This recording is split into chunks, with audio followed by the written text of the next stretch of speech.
Next question देखते हैं। Next question देखिए, इसमें क्या है, कि हम किसी भी एक नंबर को किसी भी रेडिक्स में रिप्रेजेंट कर सकते हैं। तो ऑक्टेल बाइनरी आपने पढ़ा हुआ है। क्वेश्चन में क्या दिया हुआ है, आपको 132 एक नंबर दिया हुआ है, उसका रेडिक्स 4 है। मतलब आपका 132 इज गिवन इन रेडिक्स 4। आपको इसको क्या करना है, रेडिक्स 5 में रिप्रेजेंट करना है। तो सबसे पहले तो इसका डेसिमल इक्विवेलेंट निकाल लें और फिर अपन रेडिक्स 5 में कन्वर्ट करने के लिए 5 से डिवाइड कर दें। तो इसका डेसिमल इक्विवेलेंट क्या होगा, इसका फर्स्ट डिजिट का एक्सपोनेंट क्या होगा, 4 to the power 0। Next is 3, इसका एक्सपोनेंट होगा 4 to the power 1 because radix is 4। और नेक्स्ट है 1 multiplied with 4 to the power 2। इसको सम कर दीजिए तो 16 plus 12 plus 2 that is nothing but 30 in decimal. अब आपको डेसिमल से कहाँ लेके जाना है, रेडिक्स 5 में लेके जाना है। तो आप क्या करोगे, 30 को 5 से डिवाइड कर दीजिए। 5 6 30, no remainder. Again divided by 5, 5 1 5, 1 remainder. Divided by 5, division is not possible, 1। So your number is, ये आपका बाइनरी में आ गया, लेकिन हमें इसे काय में लेके जाना था, रेडिक्स 5 में लेके जाना था।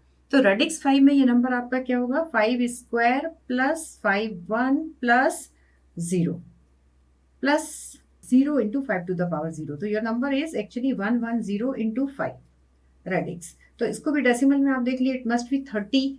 तो आपका 0 into 5 to the power 0, 1 into 5 to the power 1 is 1 into 5 to the power 2। So that is 25 plus 5 plus 0, again it is 30। तो आपका रेडिक्स 5 में ये नंबर क्या आ गया, 110, right. So this is you can do, जिसमें आपको दिया हुआ है आप उससे इक्विवेलेंट डेसिमल निकालिए और जिस कन्वर्शन नंबरिंग सिस्टम में लेके जाना उससे डिवाइड कर दीजिए। तो आपको रिमाइंडर जो वैल्यू होगी, आपने ये जैसे डेसिमल टू बाइनरी भी किया था उसी तरीके से करते हैं। Next will take another question, question 5। Here the question is based on multiplexer. एक मक्स दिया हुआ है, उसके 2 इनपुट हैं, आउटपुट 1 है, और चूंकि 2 इनपुट है तो सिलेक्शन लाइन एक ही लगेगी। आपको इस सर्किट का match the functional equivalent of circuit to one of the following option. ये कह रहा है कि आपका ये सर्किट कैसे बिहेव कर रहा है, whether it is behaving like a D flip flop और डी लैच और हाफ एडर और डी मल्टीप्लेक्सर। तो आप इसमें देखिए, आपका जो पहला इनपुट है उसको हम यदि I0 कह दें और दूसरा इनपुट आपका I1 कह दें, तो आपका जो Q आउटपुट है वो किस पे डिपेंड है, S पे डिपेंड है। व्हेन S इज 0, आपको पहला I0 से आउटपुट मिलेगा S0 में, और S1 होगा तो I1 से आउटपुट मिलेगा। और यही आपका इनेबल का काम कर रहा है। S0 है तो अपन ने इसको इनेबल मान लें, तो आपका जो आउटपुट है QN है, चूंकि हम फीडबैक कर रहे हैं, तो आपका ई इनेबल यदि 0 है तो output state will have the same previous state, मतलब QN plus 1 is equal to QN। और यदि आपका इनेबल 1 है तो इनेबल 1 में आपको आउटपुट कहाँ से मिल रहा है, इनेबल 1 मतलब सिलेक्शन लाइन इज 1, तो आपको आउटपुट कहाँ से मिल रहा है, I1 से मिल रहा है।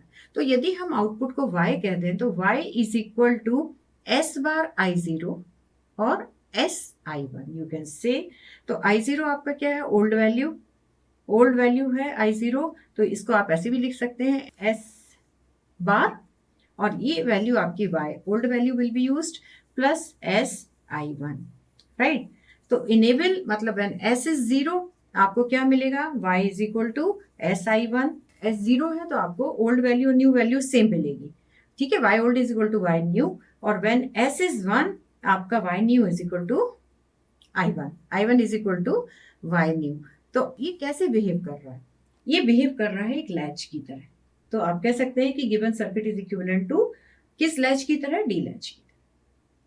नेक्स्ट देखें, next question again it is based on floating point numbers. तो आपको 3 नंबर दिए हुए हैं। नंबर क्या क्या है, पहला नंबर है RA की इनने वैल्यू दी है 0 इंटू C14। देखिए नेक्स्ट डिजिट 5 हेक्स डिजिट है, इनको छोड़ ही दो आप, इतने से ही हमें समझ में आ जाएगा कि नंबर क्या है। आपको क्या करना है ना, 3 फ्लोटिंग पॉइंट नंबर ABC को रजिस्टर RA RB RC में लिखा हुआ है, और 4 स्टेटमेंट दिए हैं जिसमें से आपको बताना है कि इसमें से कौन सा ऑप्शन जो है वो करेक्ट है और कौन सा ऑप्शन करेक्ट नहीं है।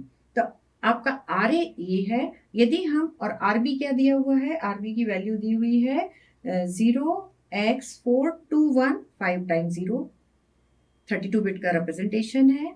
देन आइए 32 बिट मीन्स 8 हेक्स डिजिट, और RC आपको दिया हुआ है 0x41400000। तो इनकी इन डिजिट को तो आप छोड़ ही दो, यदि हम इससे ही ले लें तो आपके नंबर का एक्सपोनेंट आपको पता चल जाएगा और नंबर का साइन आपको पता चल जाएगा। सी मीन्स आरए में सी की वैल्यू कितनी हो गई 1 1 0 0, 1 इज 0 0 0 1 और 4 इज 0 1 0 0। राइट, अब आपको पता है कि ये क्या है, साइन बिट है तो नंबर है नेगेटिव। ये आपका 4 और 4 8 जो बिट है ये है एक्सपोनेंट की, और ये आपका है मेंटेसा वाला पार्ट। तो आपका ये नंबर क्या हो गया, नंबर हो गया आपका 1 मीन्स माइनस माइनस, और ये है 1 0 0, एक्सपोनेंट कितना है 1 2 4 8 16 32 64 128 130। तो आपका माइनस साइन है, साइन बिट है माइनस, नंबर हो जाएगा this is 1.100 as you know this. तो ये आपका नंबर है पहला नंबर। दूसरा नंबर हो गया आरबी, आरबी को ही ऐसे ले लेते हैं, फिर अपन उसका इक्विवेलेंट डेसिमल निकाल के देखते हैं क्या है। 4 मीन्स 0 1 0 0 और 2 मीन्स 0 0 1 0 और 1 मीन्स 0 0 0 1। इसमें आप देखिए आपका नंबर क्या है नेगेटिव, और नंबर का एक्सपोनेंट वाला पार्ट 8 डिजिट ले लें, ये 4 और ये 4, और ये आपका जाएगा मेंटेसा, मेंटेसा वाला part 0 0 1 followed with 20 times more 0। RC ले लीजिए, आरसी में 4 1 4, तो 4 मीन्स 0 1 0 0, 1 मीन्स 0 0 0 1 और 4 मीन्स 0 1 0 0। इसमें भी again this number is positive, और 1 2 3 4 5 6 7 8 यहाँ तक आपका आ गया एक्सपोनेंट, और 1 से शुरू हो गया आपका 1 0 0, आपका मेंटेसा पार्ट शुरू हो गया।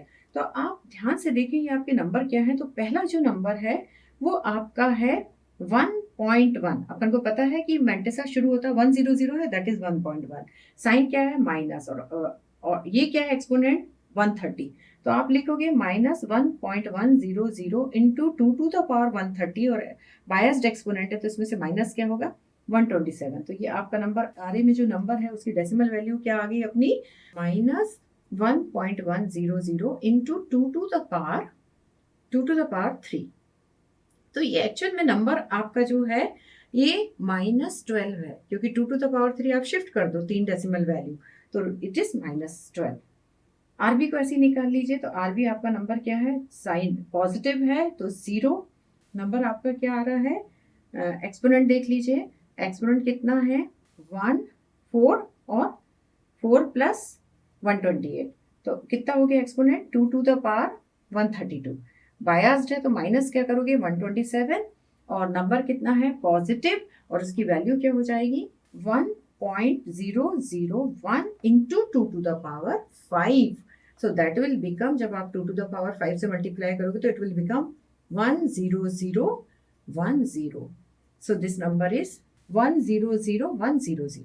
5 बार मल्टीप्लाई होगा, 1.001 को आप 5 टाइम्स 2 से मल्टीप्लाई करेंगे तो आपका नंबर ये आ जाएगा, दिस इज 36। नेक्स्ट नंबर देखें, नेक्स्ट नंबर आरसी में नंबर पॉजिटिव है तो plus sign, exponent it is same as previous one, तो एक्सपोनेंट इसका प्रीवियस का कितना था 130, तो इसका एक्सपोनेंट भी हो जाएगा 2 टू द पावर 130। बायस्ड है 127 से आपको माइनस करना पड़ेगा, और मेंटेसा आपका कितना है आरसी का कर रहा है 1.100, so it is 1.100 multiplied by 2 to the power 3। जब आप इसे मल्टीप्लाई करोगे तो इट विल बिकम, ये -12 था, आरसी हो गया +12, क्योंकि 1100।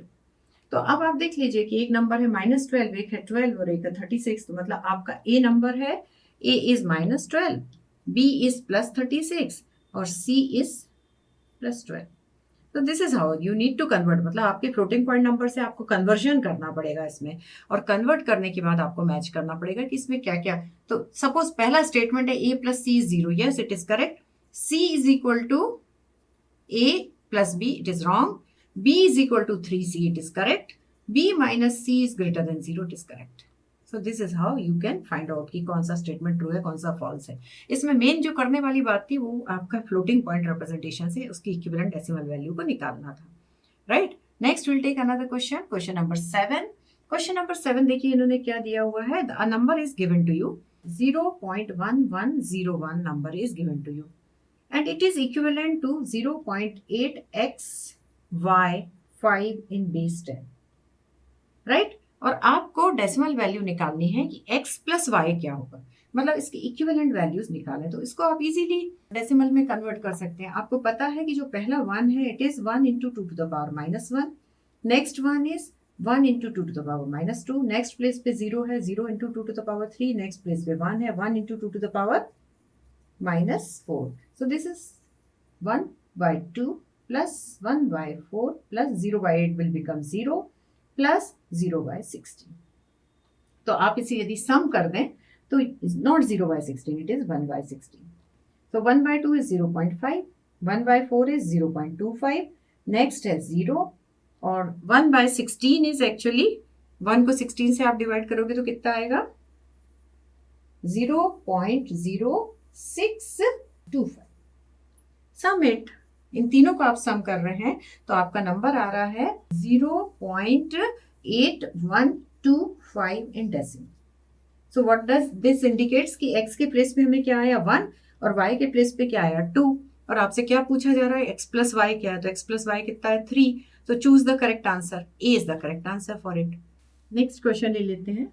ये क्वेश्चन कई बार आप देखोगे गेट में ग्राफ बेस्ड भी क्वेश्चंस हैं. डेटा स्ट्रक्चर में ग्राफ, आपका डिजिटल में भी ग्राफ बेस्ड कई बार क्वेश्चंस आ जाते हैं. ऑल्दो ये डेटा स्ट्रक्चर का टॉपिक है वैसे. तो इसमें देखिए क्वेश्चन सिंपल है, will take it will take hardly 1 और 2 मिनट. तो इसमें आप देखिए आपको क्या क्वेश्चन क्या है. G is a connected undirected weighted graph, consider the following two statement. First statement, there exists a minimum weight edge in G which is present in every minimum spanning tree of G. Right? Second statement है, if every edge in G has distinct weight, then G has a unique minimum spanning tree.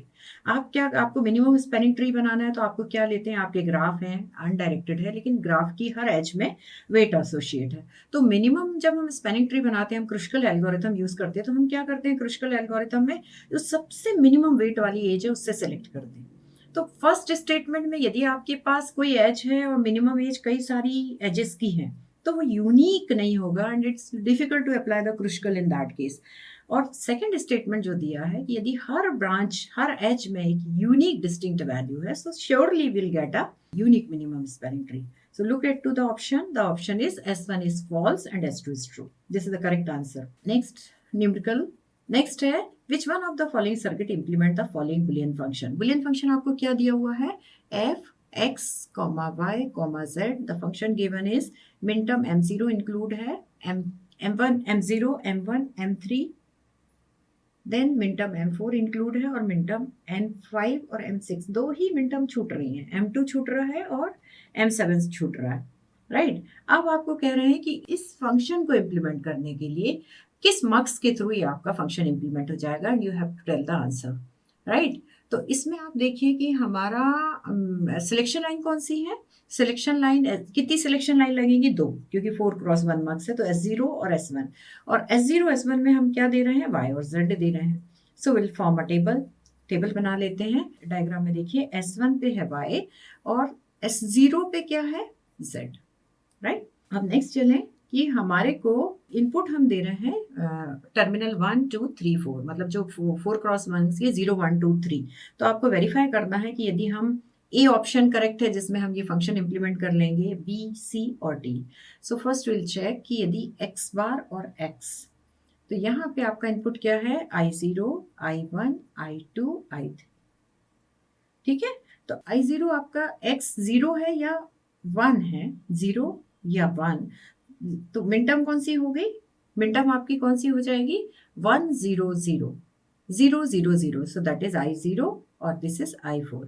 फिर आप देखिए when I1 is 1 तो ये आपका 1 और 5 होगा, है ना. x0 के साथ y और z के कॉम्बिनेशन है, यहाँ पे आ जाएगा 0 1 2 3, है ना.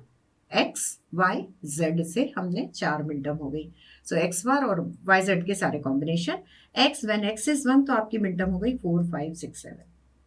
राइट. तो आपका इंक्लूड क्या नहीं है, 2 इंक्लूड नहीं है और 7 इंक्लूड नहीं है. तो I0 के दोनों x बार और x दोनों चाहिए हमें, I1 पे x बार और x जो दोनों चाहिए. यहाँ पे आपको I2 में 6 बस है और I3 में 1 बस है. तो आपका सर्किट क्या हो गया, I0 में दोनों x बार प्लस x और x बार प्लस x आपका क्या होता है 1. I1 में भी आप देखिए दोनों मिनटर्म आ रही हैं, x bar plus x is equal to 1। और I2 में देखिए हम पहले की बात कर, I2 आपका क्या हो गया, only this when x is there, और I3 में ओनली दिस, ये वाला, तो when x bar is there. So you can check, ये आपका इम्प्लीमेंटेशन पार्ट है। अब आप इसको अपने ऑप्शन से चेक कर लीजिए। So we will go with option 1 because उसमें अपना I1 पे I0 पे 1 है, I1 पे 1 है, I2 पे x है और I3 पे x बार है। So the correct answer is A. Next question देखें, again it is based on the counter. कितने फ्लिप फ्लॉप लिए हैं, 3 लिए हैं, और आपको फ्लिप फ्लॉप में 3 स्टेट जनरेट करनी है स्टार्टिंग फ्रॉम 000 कि नेक्स्ट किस सीक्वेंस में स्टेट आएंगी। ध्यान से आप देखें तो आपका इसमें टेबल बनाना पड़ेगा। आपको देखना पड़ेगा कि इसमें इनपुट हम कहाँ से दे रहे हैं, टीपी, टीक्यू, टीआर, मतलब जो फ्लिप फ्लॉप का आउटपुट टीपी है उसका इनपुट को हमने टीपी लेवल कर दिया है, जिसका क्यू है उसको हमने टीक्यू कहा है, जिसका आर है उसको हमने टीआर का है। तो आर जो लास्ट थर्ड स्टेज का जो फ्लिप फ्लॉप है उससे हम टीपी को इनपुट दे रहे हैं और इनिशियल वैल्यू है 000। तो आप टेबल कंप्लीट कर लें। आप टीपी पे क्या दे रहे हैं, look at to the diagram again. TP पे दे रहे हैं आर, टी क्यू पे आप दे रहे हैं पी बार, और टी आर पे आप दे रहे हैं क्यू बार, राइट। और आपकी इनकी आउटपुट स्टेट कौन सी है, P P Q R. So take P Q R. आपको स्टार्ट कहां से करना है, 000 से स्टार्ट करना है। So it is 000। Current state ये हो गई इनिशियली, इनिशियल आपने काउंटर को कहाँ सेट कर रखा है, तो ये इनिशियल स्टेट हो गई। नेक्स्ट करंट में क्या वैल्यूज हैं, करंट स्टेट, और आप जब इनपुट दोगे ये वाले तो आपकी अगली स्टेट क्या होगी, नेक्स्ट स्टेट। तो करंट स्टेट क्या है, मतलब आप क्या इनपुट दे रहे हैं, टीपी को, टीक्यू को और टीआर को। टीपी को आप दे रहे हैं आर, आर की वैल्यू है 0, तो यहाँ क्या जाएगा 0। टीक्यू को दे रहे हैं पी बार दैट इज 1, और टीआर को दे रहे हैं Q bar that is 1, right. तीनों फ्लिप फ्लॉप कौन से हैं आपके, टी फ्लिप फ्लॉप है। आपको पता है कि ये कब टॉगल करेगा, मतलब अपना P plus state, Q plus state और R प्लस स्टेट क्या होगी। तो ओल्ड वैल्यू चेंज हो जाएगी यदि इनपुट 1 है, तो यहाँ पे चूंकि 0 है तो इट विल रिमेन 0, यहाँ 1 है तो 1 हो जाएगा, 1 हो जाएगा। एक्चुअली यही आपका आएगा। फिर आपका यदि 0 1 1 पे है, फिर आप देख लीजिए 0 1 पे मतलब P पे हम 0 दे रहे हैं, P पे TP पे जा रहा है R था 1 तो यहाँ 1 चला गया, और यहाँ पे P बार मतलब दिस, और TR पे Q बार मतलब दिस इज 0। तो TP आपका क्या करेगा, टॉगल करेगा, 1 है, और TQ को टॉगल करेगा। तो आप देख लीजिए यदि TP पे 0 था तो 1 हो जाएगा, TQ पे 1 था तो 0 हो जाएगा, और चूंकि थर्ड T पे 0 ही जा रहा है तो जो भी लास्ट स्टेट थी 1 थी तो 1 ही रहेगा, राइट। नेक्स्ट 101 आपका 101। अब फिर आप देखिए टीपी पे क्या जा रहा है, आर, आर क्या था 1, ये यहाँ चला गया। टीक्यू पे पी बार 1 था तो 0 चला गया, और टीक्यू पे टीआर पे क्यू बार, क्यू कितना था 0 तो यहाँ 1 चला गया। अब आपका ये टॉगल कर देगा, टीपी पे 1 था 1 से 0 हो गया, क्यू जो रहेगा will remain the same state 0, और ये भी टॉगल कर देगा तो लास्ट वैल्यू क्या थी 1, तो 1 टॉगल होके हो जाएगी 0। So you have to check कि नेक्स्ट 3 स्टेट कौन सी आ रही हैं। सो विल चेक आपका इसमें करेक्ट आंसर क्या है, your correct answer is 0 1 1, then 1 0 1 and then 0 0 0. So option A is correct answer. This is all you can very easily implement if you know the basic functioning of how T flip flop works. Okay, counter design में जो हमने knowledge use हुआ वही knowledge आपका use होने वाला है इसमें। अब आप देखिए इन्होंने क्या दिया हुआ है, इसमें थोड़ा सा ट्रिकी क्वेश्चंस कर देते हैं। जैसे अब अगला देखिए, a new flip flop with input x and y has the following property. तो इनपुट कितने हैं फ्लिप फ्लॉप के, 2, उनको लेवल क्या किया है एक्स और वाई। वैल्यूज हमें पता है एक्स और वाई की कितनी रहेंगी, 0 0 0 1 1 1 1 0, इन इस सीक्वेंस में लिया है। और करंट स्टेट को क्यू डिनोट किया है, और नेक्स्ट स्टेट को यदि हम 0 0 दे रहे हैं तो क्यू से 1 हो रहा है, 0 1 दे रहे हैं तो क्यू से क्यू बार हो रहा है, 1 1 दे रहे हैं तो क्यू से 0 हो रहा है, और 1 0 दे रहे हैं तो क्यू से Q, no change in the state, right. तो इसको आपको एक्सप्रेस करना है उन एक्सप्रेशन की टर्म्स में। अब इसमें आप ध्यान से देखें तो हम करंट स्टेट जो होता है it is also the function of next state. तो करंट स्टेट यदि 0 रहेगी तो इसकी ट्रुथ टेबल ये कंप्लीट नहीं है, इसकी ट्रुथ टेबल आपको कंप्लीट करनी पड़ेगी, जिसमें एक्स लो, वाई लो, as well as current state लो और next state low, right? So how to complete it? You all of you know it. कैसे कंप्लीट करना है? We'll write all the possible combinations when input 0 0 with Q0 0 0 with Q1. मतलब ये इसकी current state है और ये इनपुट आ रहा है, तो स्टेट क्या, नेक्स्ट स्टेट क्या हो रही है, 1 हो रही है।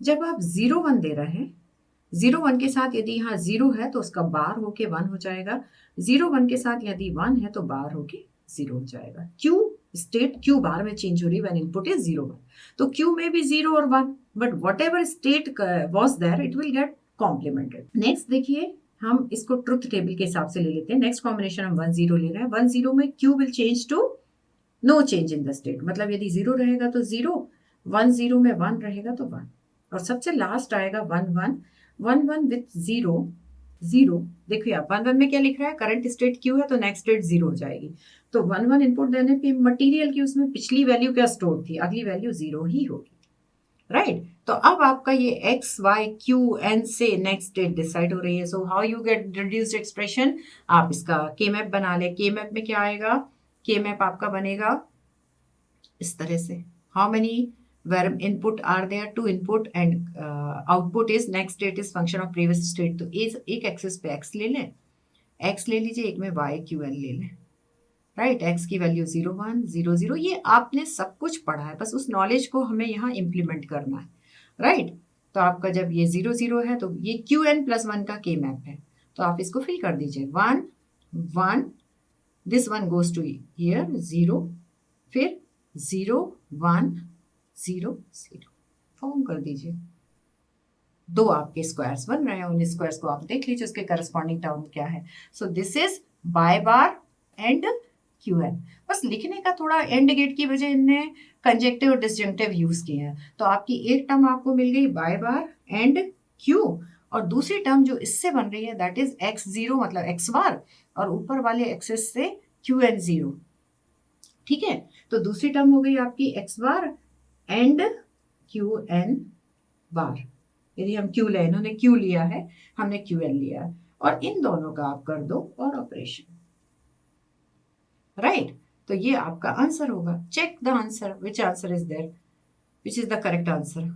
So the correct answer is, I suppose Y and Q, मतलब first answer is the correct answer. तो what you have to do, you have to use only your knowledge कि मैप में आपने कैसे रिड्यूस्ड एक्सप्रेशन लिखते थे, और केवल इनने प्रोडक्ट ऑफ सम की जगह एसओपी फॉर्म में लाने की बजाय डिसजंक्टिव और कंजक्टिव फॉर्म में एक्सप्रेशन को लिखा हुआ है। So you can easily do it. Now check with another question, question number 12। Question number 12 आप देखिए इन्होंने क्या किया हुआ है, they had given two flip flop in cascade, series में दिए हुए flip flop, both are driven through the same clock, right? अब आपको क्या करना है, एक सीक्वेंशियल सर्किट होगा क्योंकि एक सीक्वेंस जनरेट करेगा। पहले फ्लिप फ्लॉप को हम डी में इन दे रहे हैं, और फिर दूसरा फ्लिप फ्लॉप का डी इनपुट क्यू से जा रहा है, मतलब फर्स्ट फ्लिप फ्लॉप का आउटपुट दूसरे का इनपुट है, और फाइनली आउट। तो ये आपसे क्या चाह रहे हैं कि इसमें आपका जो है फ्लिप फ्लॉप में, इस फ्लिप फ्लॉप में आप बताइए कि कितना आपका स्टेट जो है ना, number of state in the state transition diagram of the circuit that have a transition back to the same state, right?